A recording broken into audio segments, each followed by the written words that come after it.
Bismillahirrahmanirrahim. Assalamualaikum warahmatullahi wabarakatuh. Alhamdulillahirrabbilalamin. Allahumma salli ala Sayyidina Muhammad wa ala ali Sayyidina Muhammad. Sahabat-sahabat Blog Kusuto Channel, semoga terus dalam keadaan sehat walafiat dan terus dalam lindungan Tuhan yang Maha Esa. Alhamdulillahirrabbilalamin. Balik lagi kita di Blog Kusuto Channel dalam obrolan berita-berita populer. Kali ini kita akan mengobrolkan sebuah keadaan politik yang hari ini sedang trending di mana-mana. Hari ini adalah hari ketiga pasca aksi besar-besaran yang dilakukan oleh kelompok akademik, mahasiswa, masyarakat sipil, dan seluruh kalangan rakyat yang menyebar di berbagai macam daerah. Dalam aksi untuk menuntut ketika itu ada permainan politik oleh balik dalam upaya revisi Undang-Undang Pilkada. Yang sebetulnya aksi ini adalah akumulasi dari segala macam hal dan dosa dari pemerintah, baik itu datang dari eksekutif, legislatif, sampai dengan yudikatif. Beberapa hari pasca aksi begitu banyak perkembangan penggiringan opini seperti biasanya dalam pola keadaan demokrasi di rezim Pak Joko Widodo. Ada buzzer yang haus akan harga diri, ada influencer, ada tiktokers yang haus akan viralitas, ada artis-artis sensasional dan lain sebagainya yang berupaya untuk menggiring opini apa yang kemudian menjadi aksi dari rakyat hari ini gitu ya. Nah, inilah yang ingin kami obrolkan. Bagaimana penggiringan opini tersebut kita counter sebagaimana mestinya, apa yang menjadi poin serta substansial dari aksi rakyat pada beberapa hari kemarin. Bahkan sampai hari ini kalau kita lihat meskipun ada pengumuman dari anggota DPR, meskipun ada pengumuman dari pihak KPU dan kemudian ada penegasan dari Mahkamah Konstitusi, tetapi belajar dari pengalaman-pengalaman yang sebelumnya, bagaimana para elit politik ini, bagaimana para cukong-cukong yang bekerja di belakang elit-elit politik ini sangat mudah untuk kemudian memainkan pola keadaan politik yang hari ini A ditawarkan kepada masyarakat, sebentar subuh bisa berubah menjadi sampai dengan Z. Nah, inilah yang terus dikawal oleh kawan-kawan semua yang berada pada titik-titik aksi di masing-masing daerah. Terlihat juga hari ini khususnya di Kota Semarang begitu sigap prepare-nya para aparat penegak hukum untuk menghalau para masa aksi yang akan melakukan aksi hari ini. Sudah disiapkan persiapan yang luar biasa memperlihatkan bahwa aparat ini sebetulnya bukan datang ke situ untuk memberikan keamanan kepada para masa aksi, tetapi untuk berperang dengan masa aksi. Bagaimana mobil water cannon, persiapan dengan alat-alat tempur dan lain sebagainya itu sudah disiapkan. Terlihat dari CCTV Kota Semarang, luar biasa Dan hal semacam ini terlihat di beberapa titik aksi di hampir semua daerah di Indonesia.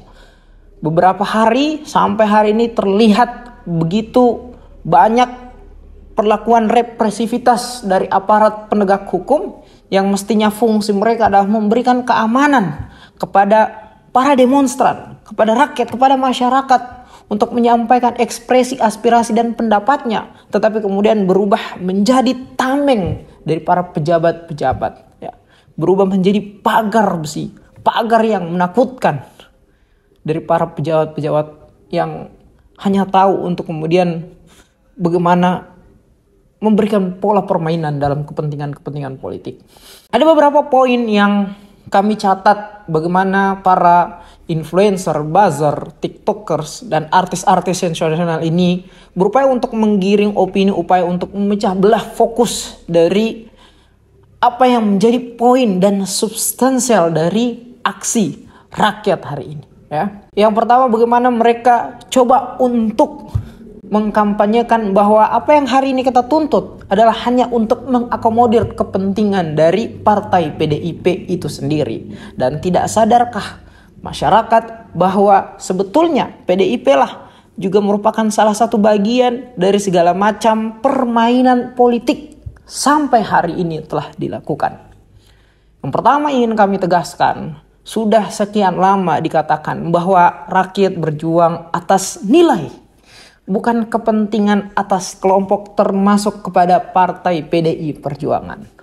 Kalau kemudian tetap disisipkan bahwa apa yang dilakukan PDI Perjuangan selama ini adalah salah satu apa yang menjadi hasil kerja permainan politik hari ini itu sudah sadar sejak dulu. Rakyat sudah sadar sejak dahulu, ya. Tentu saja kita masih ingat siapa partai yang kemudian mengusung, membaik-baikkan, ya, mengagung-agungkan nama dari Mulyono ini, ya, untuk kemudian ditawarkan kepada rakyat, dan hari ini seakan mereka ingin melepaskan tanggung jawab dan apa yang telah mereka kerjakan. Jadi yang pertama, bahwa tidak ada kepentingan yang tersusupi kepada kepentingan partai itu sendiri. Kalau toh kemudian pada pelaksanaan teknisnya ada undang-undang yang mengakomodir kepentingan dari salah satu partai, itu terlepas dari apa yang ingin diperjuangkan oleh rakyat hari ini. Rakyat ingin ada nilai keadilan dalam kontestasi pemilihan demokrasi di Indonesia. Dan sebetulnya apa yang menjadi alasan aksi hari ini bukan hanya sekedar tentang pembahasan revisi undang-undang pilkada, tetapi adalah akumulasi dari segala macam hal yang dilakukan oleh pemerintah, baik legislatif, eksekutif, sampai dengan yudikatif. Legislatif main-main dengan berbagai macam rancangan undang-undang yang sangat dibutuhkan masyarakat. Undang-undang masyarakat adat, batalkan RKUHP, batalkan undang-undang KPK, sahkan, bahas sesegera mungkin undang-undang perampasan aset dan segala macam rancangan undang-undang yang dibutuhkan masyarakat dan didorong sejak beberapa tahun lamanya. Bukan undang-undang yang kemudian hanya mengakomodir kepentingan-kepentingan elit politik dalam jangka waktu hanya beberapa hari kontestasi pemilihan demokrasi dilaksanakan, tiba-tiba kemudian mereka seakan merasa ada pembahasan yang sifatnya urgent dan kemudian harus dibahas dan dirubah, ya itu adalah undang-undang pilkada. Bukan hanya sekedar itu, ya.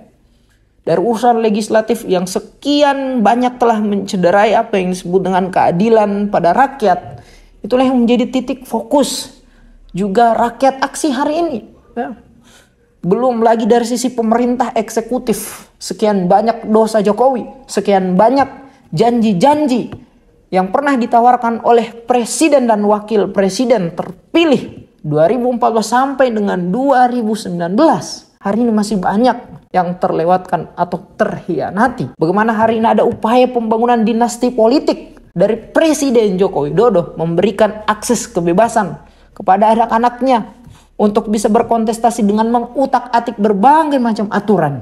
Sebelumnya juga kita lihat ada permainan dari kelompok yudikatif.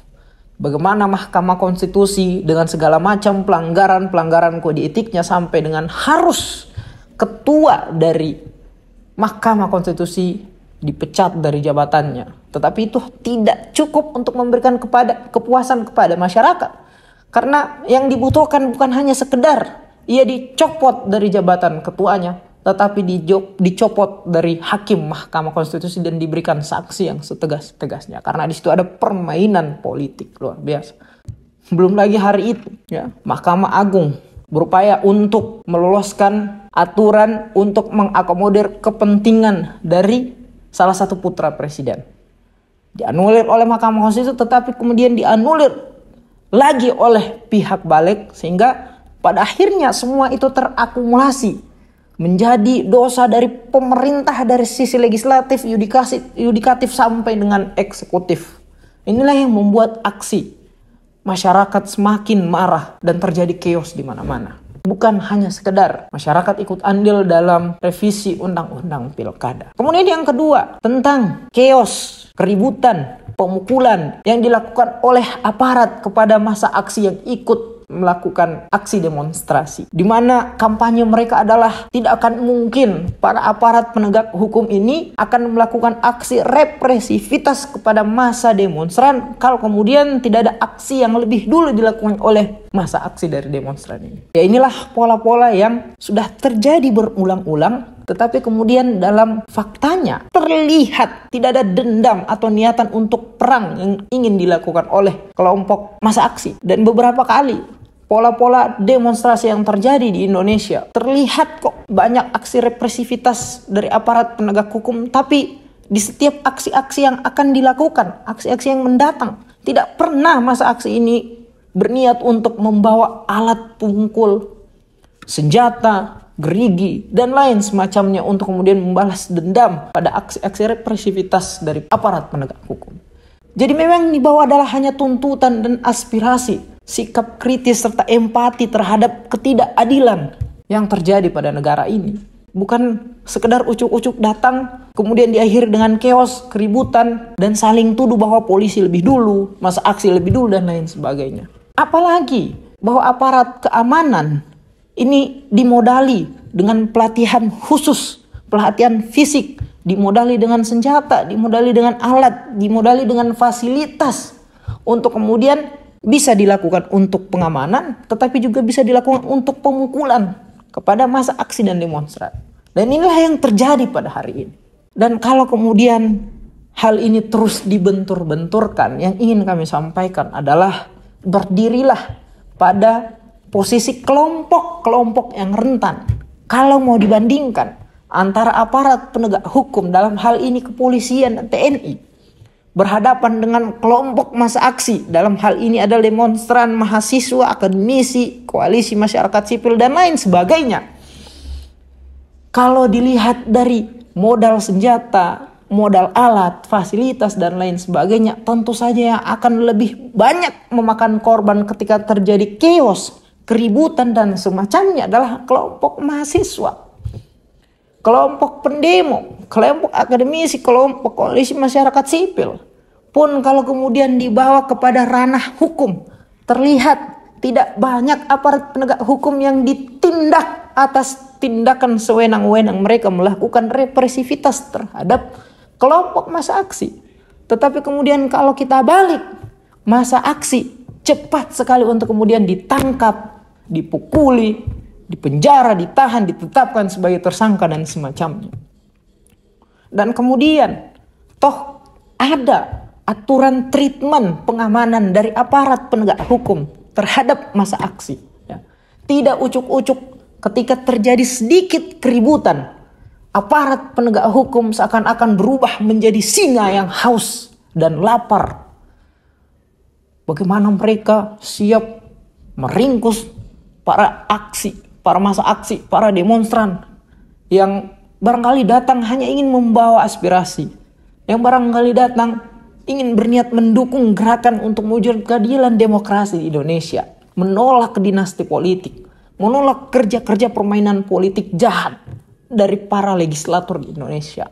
Terlalu sempit untuk kemudian menyimpulkan hitam dan putih antara kasus yang terjadi pada kepolisian dan masa aksi. Kita luput bahwa aparat keamanan, para demonstran sebetulnya adalah orang-orang yang hanya berjuang pada praktik-praktik teknis ketika terjadi ketidakadilan yang ada pada negara. Kita lupa untuk menyeret para anggota-anggota DPR, pemerintah, orang-orang pada kelompok yudikatif untuk kemudian mengklarifikasi, menjelaskan kepada rakyat, kalian sudah digaji, parfum kalian, baju kalian, celana kalian, fasilitas yang kalian miliki, semua bersumber dari rakyat. Bagaimana ketika kalian berkampanye sibuk untuk memikirkan bagaimana cara berhadapan dengan masyarakat, menarik simpati masyarakat, bisa friendly dengan masyarakat, tetapi kemudian ketika ada aksi, kalian justru akan mati rasa semua indera yang ada pada tubuh. Nah, ini yang luput dari perhatian kita. Bagaimana para pejabat ini seakan-akan tidak terlibat dalam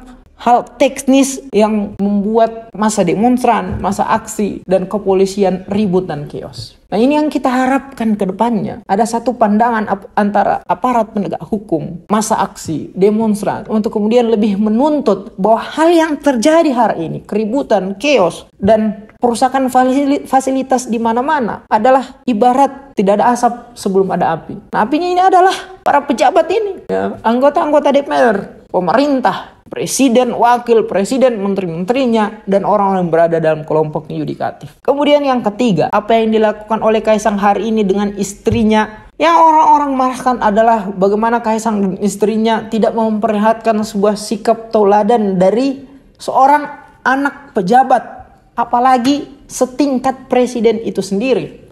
Ketika di negaranya, ketika di Indonesia, rakyat marah dengan kelakuan para pejabat, termasuk kepada bapaknya. Karena ada upaya untuk kemudian membangun dinasti, seakan-akan mereka tidak melihat itu sebagai satu masalah untuk memperlihatkan sikap tauladan, sikap simpati, sifat empati kepada masyarakat. Liburan ke sana kemari, pakai jet pribadi dan lain sebagainya. Luar biasa ya. Dan inilah kenapa kita menolak dinasti politik itu terjadi. Karena seperti yang ditampilkan oleh keluarga Mulyono ini. Bapaknya presiden berupaya untuk kemudian menjadikan keluarga-keluarganya bisa menjabat di setiap sektor-sektor pimpinan-pimpinan elected official yang ada di negara ini. Sehingga kekuasaan termonopoli, akses fasilitas termonopoli, kesempatan kerja, akses ekonomi, semua termonopoli oleh satu kelompok dan cukong-cukong di belakangnya. Seperti halnya ini, ketika presiden didemo oleh rakyatnya, keluarga-keluarga mereka yang seharusnya memperlihatkan sikap tauladan kepada rakyat, ini kemudian justru sebaliknya. Karena mereka punya akses menggunakan jet pribadi, punya akses terhadap ekonomi, punya akses terhadap fasilitas dan lain sebagainya. Seakan-akan apa yang rakyat tuntut atas tanggung jawab yang semestinya dilakukan oleh presiden, bapak dari Kaisang dan mertua dari istri Kaisang ini, seharusnya tidak melakukan aksi-aksi yang tidak memperlihatkan sikap-sikap hedonis dan tidak tauladan kepada rakyat. Syukur-syukur sampai hari ini ada kelompok-kelompok yang pada akhirnya menyadari bagaimana jahatnya, zalimnya, kacaunya rezim kepemimpinan Pak Joko Widodo selama 10 tahun. Karena sejak 9 tahun yang lalu, Abi Gusnor selalu mempertegas bagaimana nampak secara nyata kejahatan, kezaliman, keburukan dari rezim yang sampai hari ini berlangsung.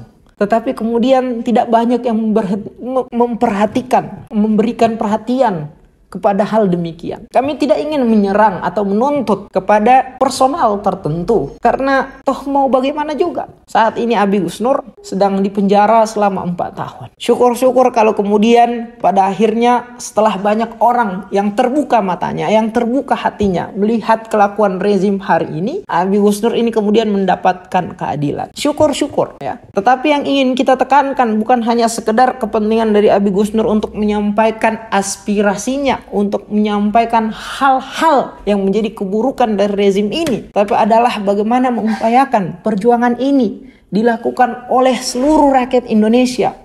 Selalu akan ada orang-orang yang sadar sehingga perjuangan ini terus berlanjut dan berlipat ganda. Demikian obrolan kita kali ini sahabat-sahabat semua. Saya persingkat saja agar kemudian kita bisa mendapat poin-poin inti dari apa yang menjadi fokus aksi dari rakyat hari ini.